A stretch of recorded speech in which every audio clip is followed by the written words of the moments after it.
Hey guys, today we are going to bleed the brakes and the clutch and pull the carbs off and start looking at those. This is video number 5 we got. I've got a lot more after this, and I hope this helps if you have this bike or you just find it interesting.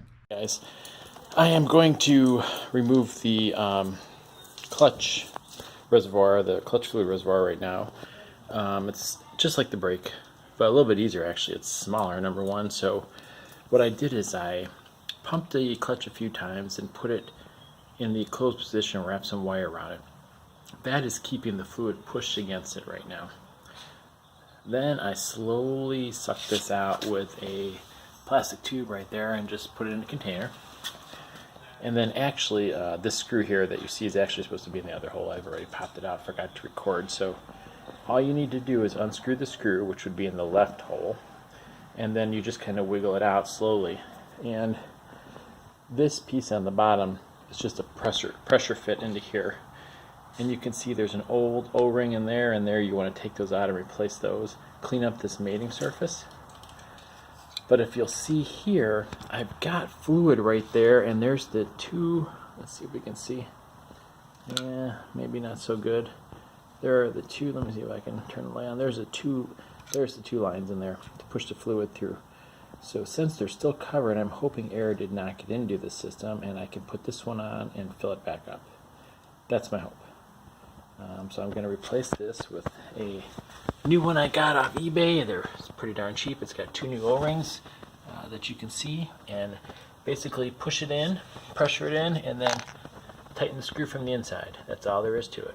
The clutch reservoir is back on. I'm going to put .3 in here, even though it says .4, because that's all I have right now, and I want to get that hole covered so I don't get air in the system when I turn the handlebars, because the level is just covering those 2 little holes. I want to keep it that way. So it's no big deal to mix .3 and 4. They're completely compatible. .4 has a 45-degree higher boiling point. That's the only difference right now. When I go and actually do the front brakes and flush it and fill it with new, I'll come back and flush 4 through the clutch system as well, so it's all replaced with fresh 4. So I'm going to do that, and then I'm debating whether to turn on or put on the front fairing. It's really not in my way either way, but I kind of just want to maybe see some progression of things going back together instead of more things apart. One thing I do have to address is this. There's a pivot pin here on the clutch, and I don't know if you can see, there's basically, if I undo this clutch handlebar or clutch handle has a lot of play up and down. It's sloppy. If I check the brake one and try to move it up and down, it's real tight. It doesn't want to move. This one flops good inch, probably back and forth, because this looks like it's just backed out, is my guess. So I'm going to tighten that down. The hand grips obviously are going to get replaced, but that is the last thing I'm doing, because of just grabbing the bike with oily hands and stuff on it. Why ruin the new ones? So I'm going to fill this up, slowly release that handle to suck the new stuff in, pump it a few times, and leave it at that until we're ready. I got this cheap bleeder from Harbor Freight. It's like, I don't know, $20. With the coupon it was like $17, and it worked fantastic. So I got the brakes all put back together, new fluid in, and the handle now doesn't feel like a piece of wood, and it only goes back that far, and I'm pushing on it pretty darn good. Works fantastic, really good. Was so easy. Here's the other side. So easy to bleed with that thing. Highly recommend it. I put a new clutch fluid cylinder in too, so those are brand new. This one I actually still have to do the bleeding on. I'm going to use the same bleeder. I guess I could go to that next, but I just want to get to the carbs. I want to take the carbs off, and I just want to get that done. Find where the leak is, and I think it is this guy right here. I can't remember what it's called. All the antifreeze connections go to this, and I'm thinking it's dripping right out of there, right out of this thing. There is a seal in it, so when I can get to this, I can take it apart and check the rubber seal inside. But it could also be one of the many hoses that this bike has for coolant.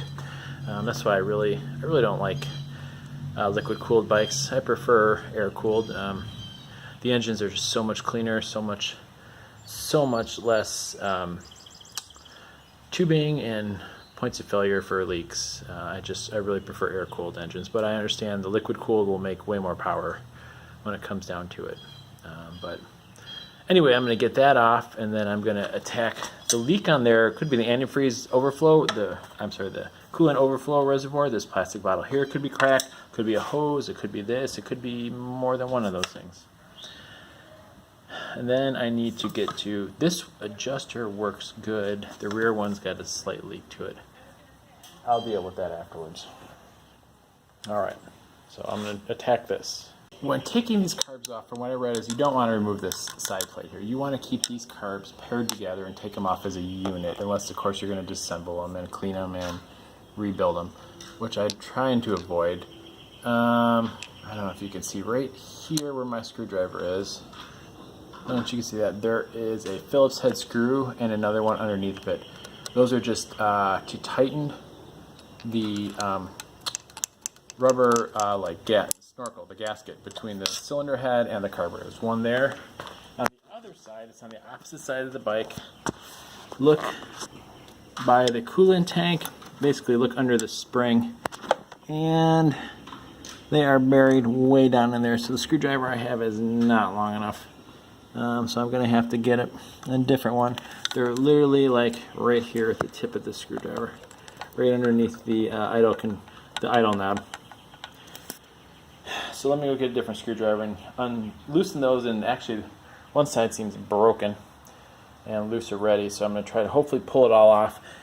The throttle linkages are connected still. I'm going to try to leave all those connected. They said you can pick it up and kind of let it hang over to the side here, and hopefully not have to disconnect anything, and so you don't need to do readjustment.